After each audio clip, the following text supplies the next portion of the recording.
Baik, masih dari lantai dasar Sentral Bisnis Jakarta Islamic Center Radio JIC, Suara Peradaban Islam Jakarta.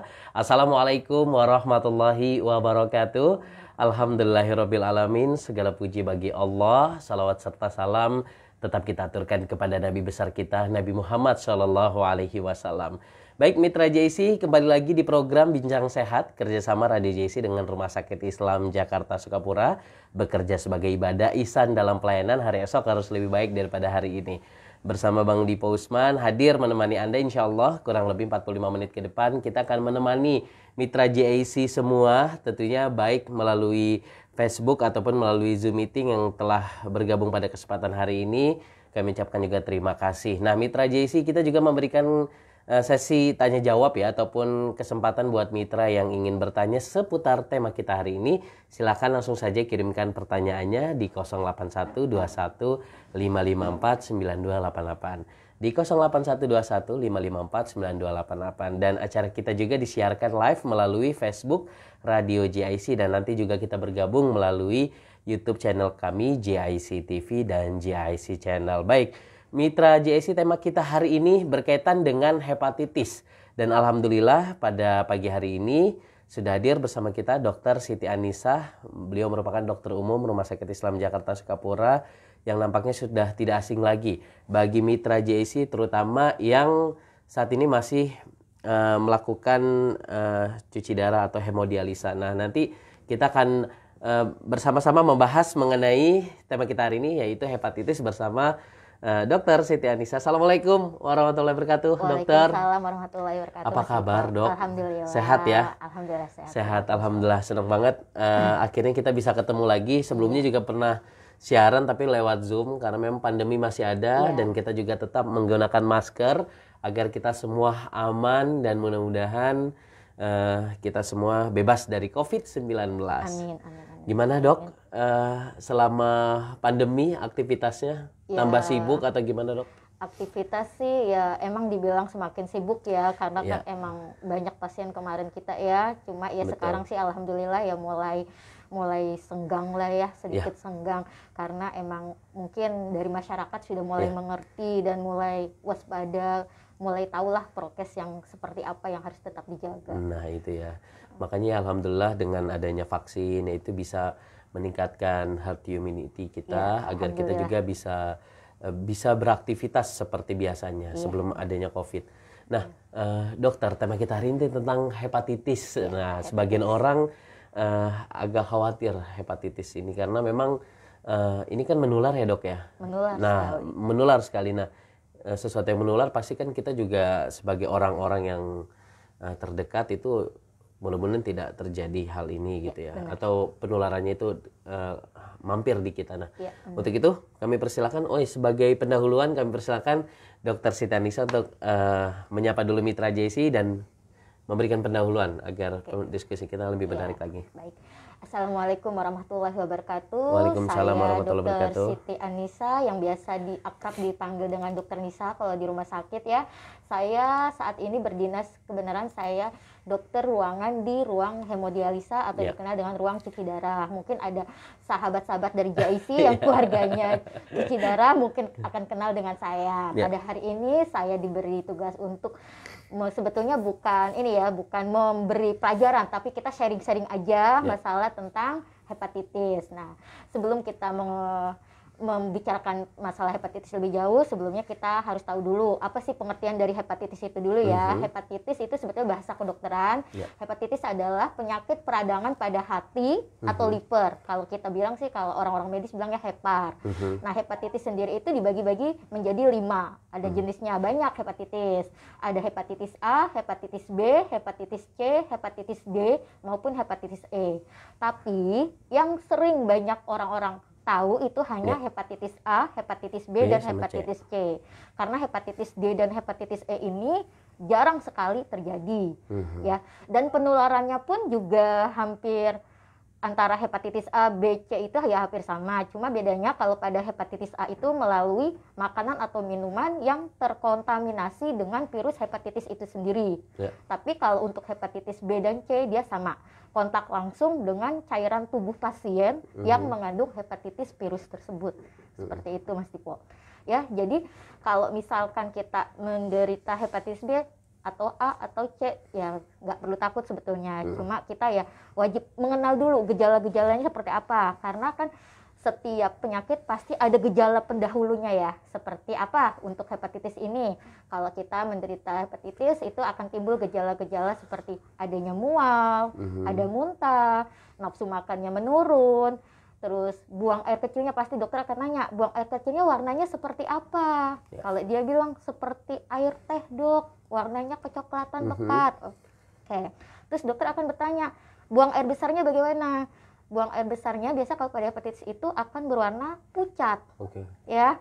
Kemudian selain itu juga dia akan merasa kelelahan, tidak nafsu makan. Karena tidak nafsu makan itu otomatis berat badan pun juga akan ikut turun. Ya. Tapi yang paling gampang sekali terlihat ini tanda-tanda ke arah hepatitis atau bukan itu dilihat aja dari mata dan kulitnya. Biasanya kalau orang-orang yang terkena hepatitis itu dia akan terlihat kuning, Mas Dipo. Dilihat aja bagian mata yang putihnya. Kalau dia terlihat kuning atau kulitnya terlihat kuning, oh kita kenal dengan istilah penyakit kuning. Nah, jadi kalau misalnya periksa ke dokter, dokter akan coba Bu, kita periksa darahnya atau kita USG untuk memastikan ini benar ke arah hepatitis atau bukan. Seperti itu ya Mas Dipo. Iya.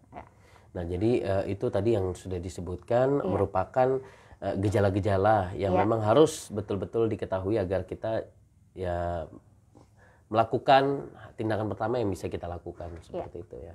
Nah ini terjadi dikarenakan apa sih dokter kalau boleh tahu berkaitan dengan hepatitis ini? Ini kan tadi yang udah saya sebutkan ya, hepatitis itu ada hepatitis A, hepatitis B, hepatitis C. Ini yang umumnya sering terjadi. Kalau hepatitis A itu biasanya menyerang pada anak-anak dan biasanya tidak bergejala. Kalau menyerangnya pada dewasa itu bergejala. Kalau hepatitis B sama C pasti dia bergejala. Ya. Kalau hepatitis A itu tadi yang saya sebutkan, dia itu penularannya melalui makanan atau minuman yang terkontaminasi dengan si virus hepatitis A itu sendiri. Itu biasanya adanya itu pada feses penderita pasien hepatitis A. Ya, kalau misalkan pada hepatitis B dan hepatitis C itu hampir sama. Dia langsung. B dan C ini untuk dewasa. Dewasa lebih banyaknya. Oh, lebih banyak dewasa. Ya, lebih banyaknya dewasa ya. Karena kalau hepatitis A biasanya sih ke anak-anak. Ada juga yang dewasa, tapi lebih sering ke hepatitis A. Kalau hepatitis B, hepatitis C itu penularannya melalui kontak langsung dengan cairan tubuh pasien. Cairan tubuhnya seperti apa? Seperti darah, cairan vagina, cairan air mani. Jadi penularannya sebetulnya ya kita tahu sendiri. Misalkan berhubungan seksual dengan penderita pasien hepatitis baik B atau C tanpa pengaman. Pengamannya seperti apa? Ya seperti kondom. Nah, terus selain itu apa lagi? Menggunakan jarum suntik yang bergantian. Ya, itu juga bisa menularkan. Atau dia menggunakan barang-barang pribadinya seperti sikat gigi, handuk bergantian dengan pasien-pasien hepatitis. Itu bisa menularkan. Atau misalkan kalau yang hepatitis A, dia makan tanpa cuci tangan, sedangkan tangannya ini kotor, mungkin dia sudah memegang, menyentuh makanan yang mengandung hepatitis A. Jadi tanpa dia cuci tangan, tiba-tiba langsung makan, masuk deh tuh virus ke dalam tubuh. Seperti itu. Jadi emang di sini diperlukan untuk pencegahannya ya Mas Dito ya. Ya salah satunya tadi menjaga kebersihan dengan apa? Kita cuci tangan dengan air bersih dan sabun sebelum makan. Juga kalau keluar dari kamar mandi cuci tangan. Karena kan tadi yang saya bilang, yang namanya hepatitis A itu bisa ada di fesesnya si penderita hepatitis A. Di situ ada virusnya. Kalau sampai kita dari kamar mandi kita lupa cuci tangan, kita pegang-pegang bersentuhan, otomatis itu ya bisa masuk ke dalam tubuh kita. Ya. Selain itu apa lagi? Kalau misalkan kita mau ya berhubungan seksual, terus jelaslah dia penderita hepatitis ya sebaiknya pakai pengaman ya seperti yang tadi saya bilang, pakai kondom. Karena apa? Ya itu penularannya kan tadi saya bilang bisa melalui cairan vagina.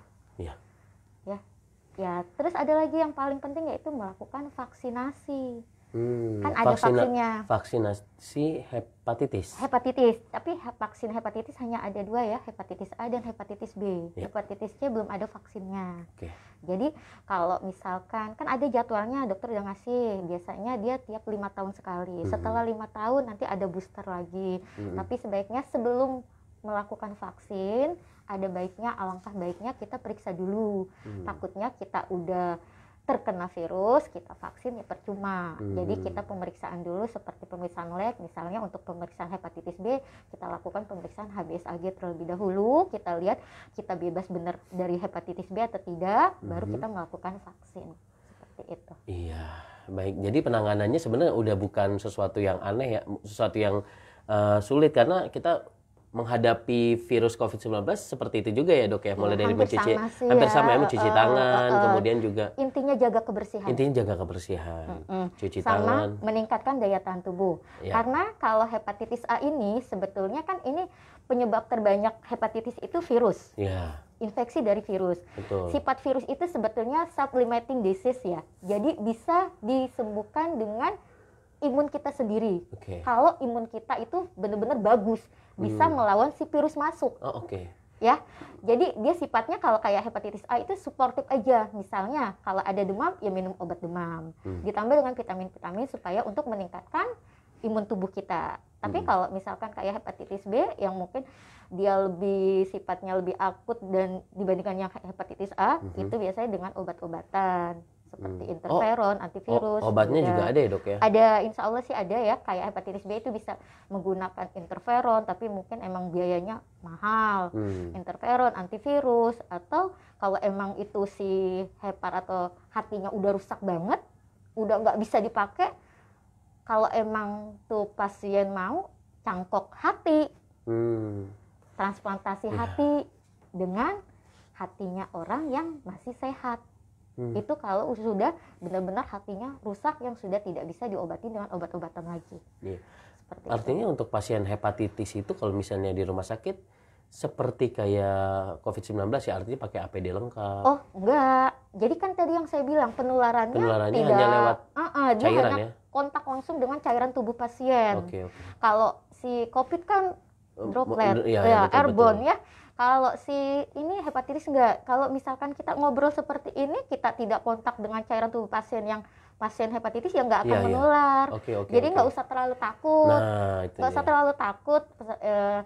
Teman-teman kalau misalkan kamu hepatitis, nggak usah takut selama pertama imun tubuh kita ngerasa saya sehat. Terus saya juga maaf ya, nggak berhubungan langsung yang tadi saya bilang melakukan hubungan seksual atau gonta-ganti jarum, kan tidak seperti itu. Jadi ya nggak apa-apa. Terus sama satu lagi, jangan menggunakan barang-barang pribadi kita secara bersamaan yang tadi saya bilang, misalnya sikat gigi. Nah, sikat gigi itu kan kita bersikat gigi pasti otomatis ada yang luka atau air liur kita bergantian sama pasien penderita hepatitis, itu salah satu tempat penularan.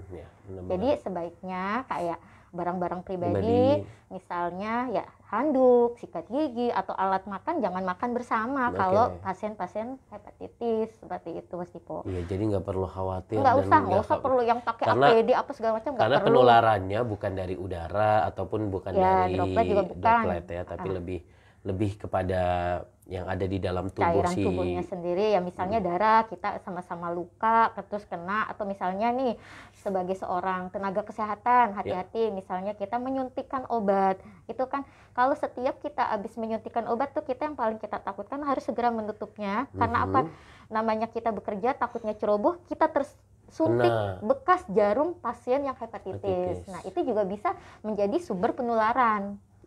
Ya kita kan berniat saya nggak mau pakai itu, tapi kalau misalnya kita ceroboh, kita tertusuk, nah itu wajib waspada juga. Takutnya dia hepatitis, ya kita jadi malah sumber penularan dari dia gitu.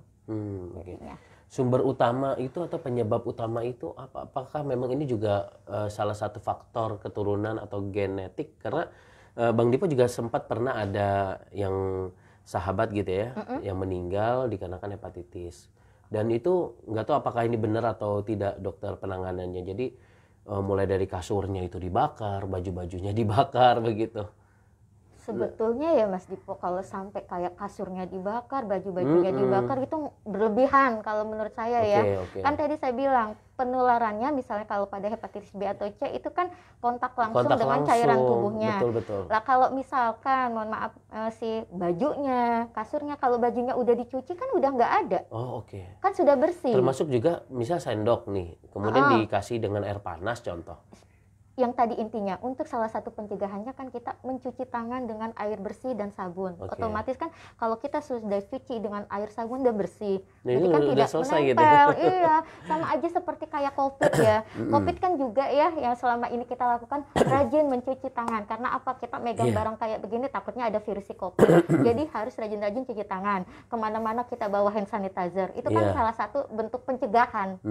Ya sama aja seperti itu Mas Dipo. Kalau misalnya kita nih, wah saya habis makan sama orang yang penderita hepatitis, selama kita tidak memakai bekas makan dia yang langsung dari mulutnya, insya Allah sih nggak apa-apa. Kalau misalnya nih piring atau gelas bekas dipakai pasien yang penderita hepatitis, udah kita cuci bersih apa segala macam kan udah hilang, udah bersih, ya nggak masalah.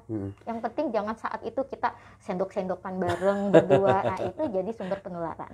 Iya. Nah kalau hepatitis itu sendiri bisa diketahui nggak sih dok?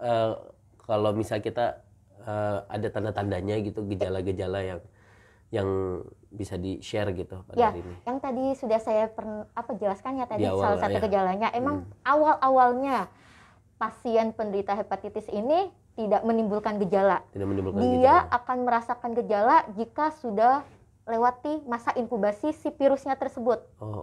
Ya, kalau dia sudah melewati masa inkubasinya, dia akan mulai timbul gejala-gejala yang awalnya tuh demam, kok demamnya nggak turun-turun, terus ada mual, ada muntah, terus dia ngeluh, saya nyeri perut. Kita tanya, karena di perut ini kan dibagi menjadi 9 kuadran. Kita tanya, nyeri perutnya yang sebelah mana? Kalau misalkan dia nunjuk, saya nyeri perut di sebelah kanan atas. Biasanya kan heper itu di kanan atas. Dia tunjuk, nyeri perut saya di kanan atas dok. Kita tekan, ada nggak pembesaran dari si livernya, si hatinya itu sendiri? Kalau misalkan ada pembesaran, berarti kan ada salah satu tanda peradangan yang terjadi di dalam hati tersebut. Kemudian kita tanya lagi, Ibu, bagaimana air kencingnya? Apakah ada perubahan warna? Karena kan normalnya air kencing itu warnanya kuning segar, tidak coklat atau keruh. Kita tanya, wah air kencing saya warnanya seperti air teh. Nah, kita tanya lagi, buang air besarnya bagaimana? Saya tidak memperhatikan misalkan. Atau dia memperhatikan, warnanya pucat. Pucatnya seperti apa? Biasa kalau orang hepatitis itu seperti dempul. Putih begitu Mas Dipo. Nah, yang secara kasat mata kita kelihatan itu, kita lihat aja langsung matanya. Kuning nggak? Kalau misalkan, oh kuning nih, kita lihat lagi kulitnya. Kok kulitnya kekuningan juga? Ya kita bisa mengarah. Jangan-jangan ibu ini kalau orang awam bilang sakit kuning. Sakit kuning itu sebetulnya sakit ya hepatitis itu Mas Dipo. Nah biasa kan dokter juga nggak langsung mau mendiagnosa, oh ini pasti hepatitis, tidak. Kami juga perlu pemeriksaan penunjang. Ya salah satunya dengan pemeriksaan darah. Kita lihat nanti periksa darah nih. Ya udah untuk melihat apa? Tes fungsi hatinya. Kita lihat SGOT-nya, SGPT-nya. Kemudian kita lihat lagi kalau misalnya kita curiga ke hepatitis B, ya periksa tes antibodi virus hepatitis tersebut ya dengan periksa apa? HBsAg atau anti HCP untuk menentukan dia hepatitis B atau hepatitis C atau anti HAP untuk lihat hepatitis A, seperti itu. Dokternya masih belum puas juga buat mendiagnosa itu, bisa dilakukan USG abdomen, USG perut. Kita lihat bagaimana kondisi dari heparnya sendiri, livernya itu sendiri, apakah ada benar pembengkakan, ada kerusakan nggak di bagian livernya. Nah dari situ nanti kita bisa tarik kesimpulan kalau misalkan sudah ada pemeriksaan penunjang yang sudah mendukung, oh ibu terkena hepatitis.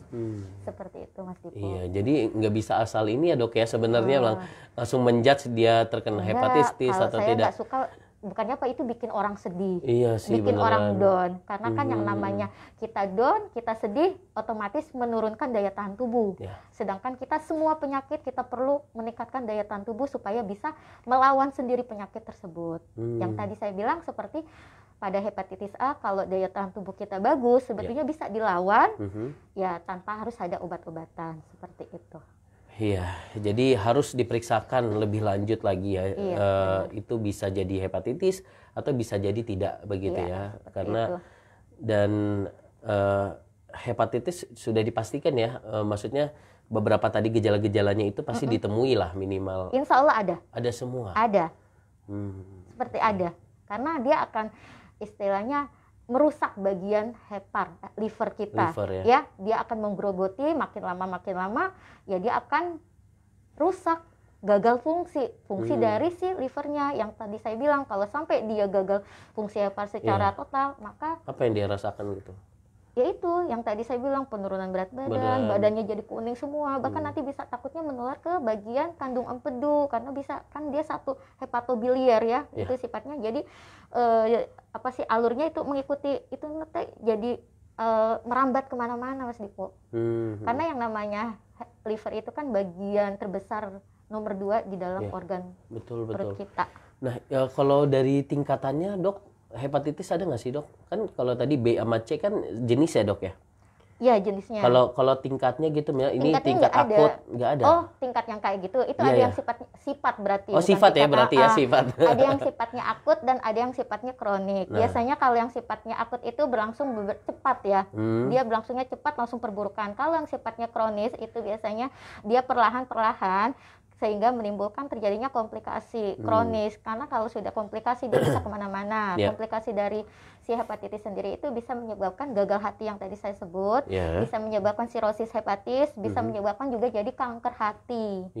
Itu nanti sifatnya udah jadi kronis kalau udah dan jadi bisa kayak masuk transplantasi hati. Ya, kalau emang sudah jadi gagal fungsi hati secara total. Seperti itu. Ini kan karena berkaitan dengan organ tubuh, ada nggak yang dilarang gitu dok bagi pasien hepatitis, termasuk kayak olahraga, kemudian apa aktivitas atau makanan yang dilarang begitu? Kalau untuk makanan dan minuman sebetulnya tidak dilarang, selama dia pertama makan makanan yang bergizi, ya. Kedua, dia makan makanan yang dimasak benar-benar matang, Mas Dipo. Karena kalau yang nggak matang takutnya dia mengandung virus yang tadi saya bilang kan melalui kontak makanan. Terus ketiga, kalau kita minum air yang direbus, usahakan benar-benar sampai mendidih. Ya. Terus selain itu apa? Kita dilarang untuk mengkonsumsi alkohol. Karena mengkonsumsi alkohol efeknya lama-kelamaan akan merusak hepar kita. Hati kita, dia akan menggerogoti. Karena ada jadi emang paling banyak yang namanya hepatitis itu disebabkan oleh infeksi virus. Tapi ada sebagian kondisi penyakit yang disebabkan oleh faktor lain. Seperti apa? Seperti konsumsi alkohol yang berlebihan.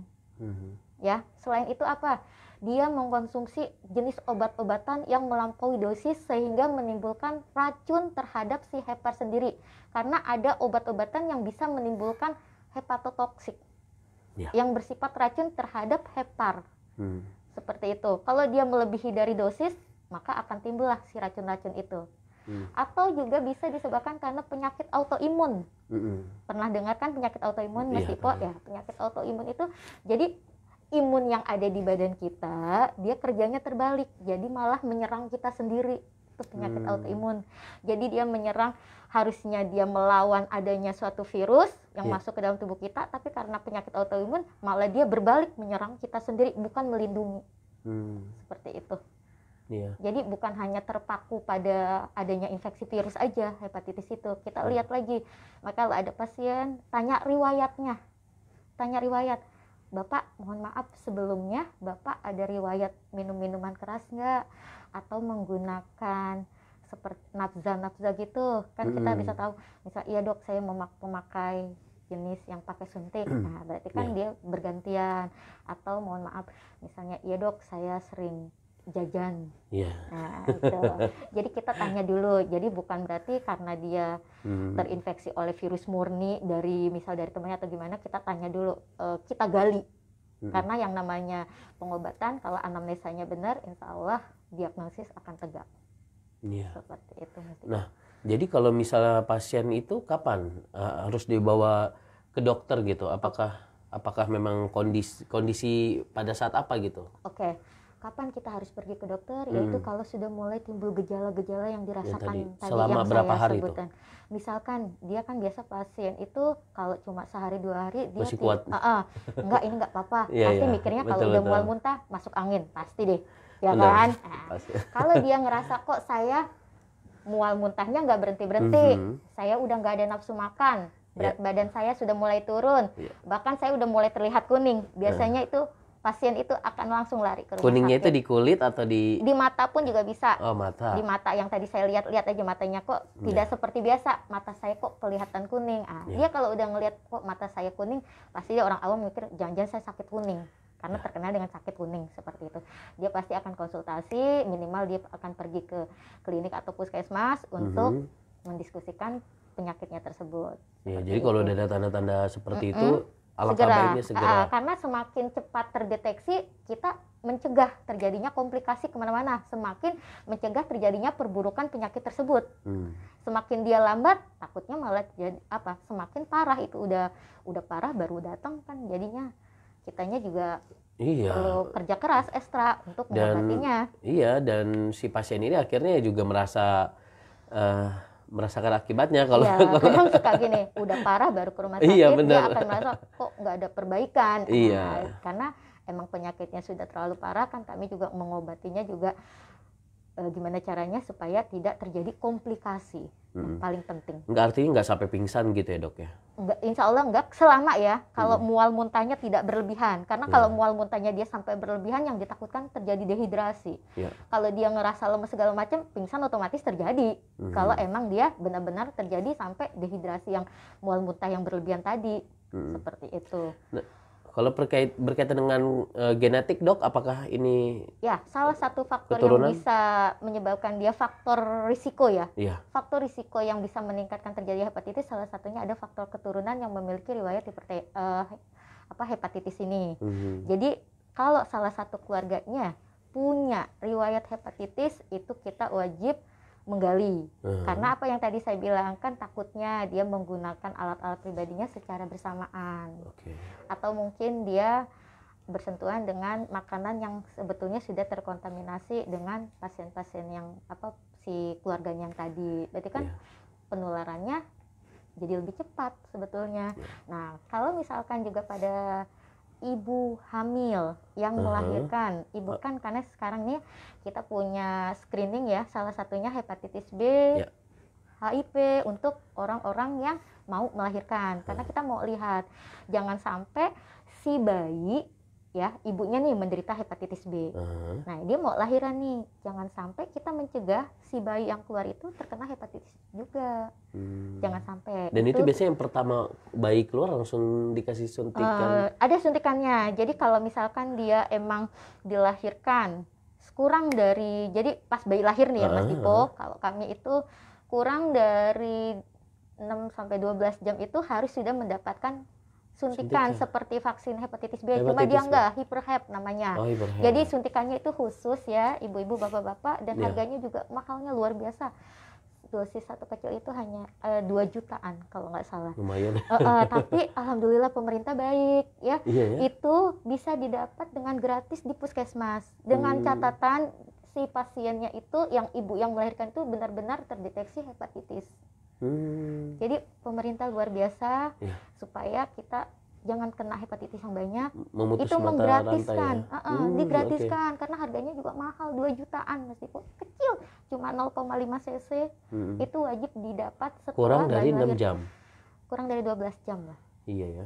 Nah, ini juga satu perhatian ya buat orang tua gitu. Jangan sampai ketika kan ada juga dok yang tidak mau gitu, padahal kan ini sangat baik banget. Sebaiknya saran saya emang kalau bagi khususnya ya ibu-ibu yang sudah hamil dia mau mendekati udah cukup bulan, melakukan screening itu wajib. Karena bukan kitanya ini mah aturan dari rumah sakit aja nih, enggak, tidak seperti itu.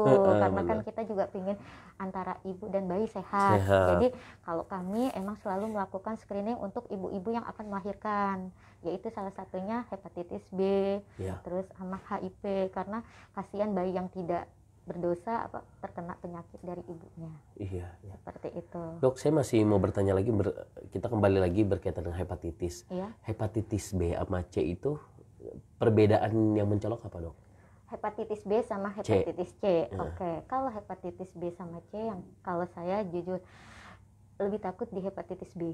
Kenapa dok? Perjalanannya lebih cepat. Lebih cepat dia bersifatnya apa ya, lebih ke komplikasinya lebih banyak karena Ya. kalau hepatitis C itu bisa sifatnya kronik, kalau hepatitis B itu akut. Ya. Ya, hepatitis B itu biasanya didahului dengan adanya hepatitis C. Hepatitis C berkembang di dalam tubuh, Ya. biasanya akan diikuti adanya hepatitis B.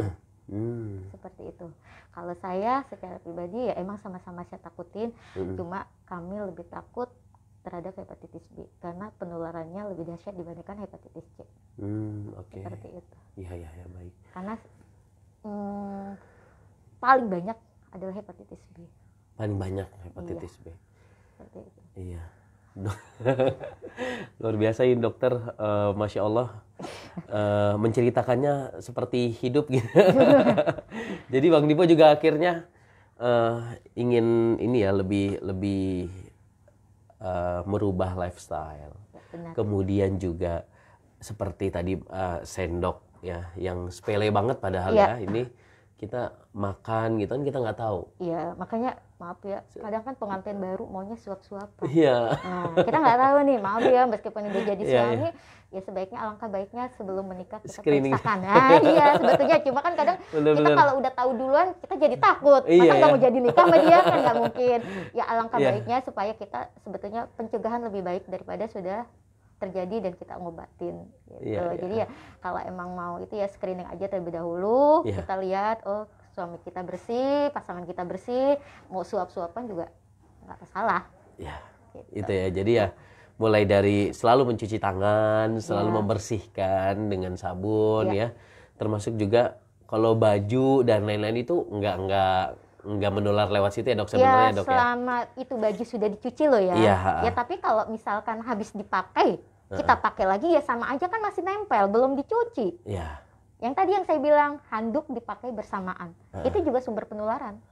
Iya. Bisa sembuh nggak sih dok hepatitis itu dok? Hepatitis B bisa sembuh. Bisa insya Allah selama dia belum berkembang menjadi komplikasi yang Enggak, artinya jauh. sembuh total apa sembuh seperti layaknya ya mengurangi aja kan kalau diabetes kan kemungkinan mengurangi. ya, Ya, karena kan kalau dia nggak terkontrol dia akan kambuh. betul. Kalau Apakah hepatitis seperti itu? Hepatitis bisa sembuh, tapi kalau jadi gejala-gejala semua hilang. Itu pengobatannya lama, kurang lebih ya ada yang pengobatan interferon itu sampai 1 tahun. Oke. Ya, dia gini, Mas Ipo, dia emang dinyatakan, oh kamu sudah sehat, ya, dinyatakan kamu sudah sehat, tapi ada pemeriksaan yang tetap menyatakan dia masih tetap aja tuh positif hasilnya, meskipun jadi kita periksa itu ada dulu pasien saya hepatitis B dia sampai ke profesor ya, profesor, jadi dia nyatakan Oh, pengobatannya? iya, Oh iya.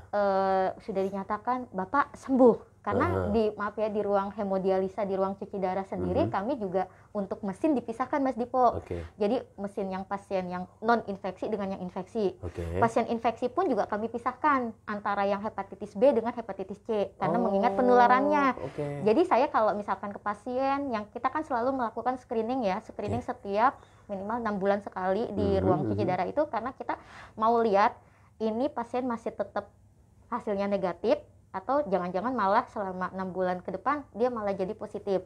Jadi kami selalu melakukan screening, kita lihat. Nanti kalau misalkan hepatitis B, oh kita taruh di ruangan yang berbeda.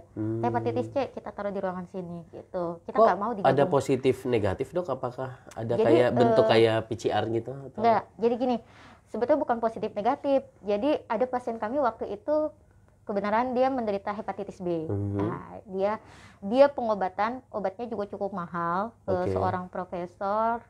Terus dia dinyatakan sudah sembuh. Akhirnya dia bisa keluar tuh dari ruangan hepatitis B-nya. Bisa gabung dengan pasien yang non-infeksi. Non-infeksi. Karena kan dia ngerasa kok kenapa saya harus dipisahkan dengan pasien yang lain gitu. Nah, setelah dinyatakan bebas ya si dokter memberi kami sebuah memo, ini boleh digabung dengan pasien yang lain. Ya, itu memang kalau berdasarkan yang dia gejalanya apa emang udah hilang. Tapi kalau ini Mas Dipo tingkat virulensinya itu ada batasannya. Cuma saya sih belum yang benar-benar melihat langsung ya. Itu ada tingkat virulensi apakah dia termasuk yang istilahnya aktif atau pasif. Nah, yang biasa yang dinyatakan sembuh itu biasanya dia udah yang nggak menularkan. Oke. begitu. Itu ada pemeriksaannya. Jadi kalau bisa diperiksa itu nanti kelihatan, oh emang dia masih tetap ada tapi tidak menularkan. Itu bedanya. Tapi kalau misalnya dia masih dinyatakan ini belum sembuh karena sifatnya masih menularkan. Jadi kayak pasien-pasien yang maaf ya yang menderita hepatitis B itu biasanya kalau enggak kok saya sudah sembuh. Tapi kalau ada tuh, tapi kan kamu ininya masih positif ya, sebetulnya dia memang masih positif, masih ada, cuma tidak menularkan, tidak bersifat aktif menularkan seperti itu. Itunya masih pasti ada deh, masih. Cuma kalau secara misalnya garis besar kayak yang SGOT, SGPT-nya dia udah normal, udah seperti orang ya sehat gitulah, seperti itu. Ya, baik, luar biasa materi kita hari ini. Mudah-mudahan dari apa yang disampaikan ini dapat bermanfaat untuk kita semua. Setidaknya kita yang saat ini mungkin sehat begitu ya, selalu dengan gaya hidup yang sehat, insya Allah kita bisa memberikan efek positif bagi tubuh kita dan menghindari masalah segala virus yang ada. Dan dokter sebagai penutup, sebagai terakhir catatan kita hari ini, kami persilakan dokter. Baik Bapak Ibu yang saya hormati, marilah kita bersama-sama mencegah atau memutus tali perantaian hepatitis ya dengan salah satunya pertama menjaga hidup sehat dengan berolahraga secara rutin, meningkatkan daya tahan tubuh dan makan makanan yang bergizi. Selain itu kalau emang kita mempunyai keluarga atau pasangan kita yang memiliki riwayat hepatitis, sebaiknya melakukan kehidupan seksualnya dengan menggunakan pengaman seperti salah satunya kondom, kemudian hindari minum-minuman beralkohol dan juga kita tingkatkan daya tahan tubuh yang paling penting sih Mas Dipo, dan bertakwa sama Allah ya supaya kita tetap diberi kesehatan seperti itu Mas Dipo. Baik, terima kasih Dokter Siti Anisa dan Mitra JIC. Tadi sudah dijelaskan ya berkaitan dengan tema kita hari ini. Mudah-mudahan sekali lagi apa yang disampaikan oleh narasumber kita ini dapat bermanfaat untuk kita semua.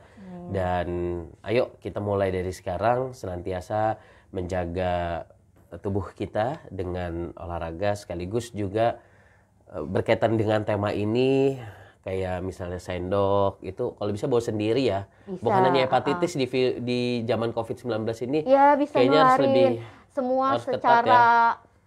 Pribadilah punya, nggak boleh bergantian intinya. Itu ya intinya ya, karena virus itu sesuatu yang kita sulit cepat sekali menularnya. Cepat sekali menular dan kita tidak bisa melihat dari mata kita secara ini gitu.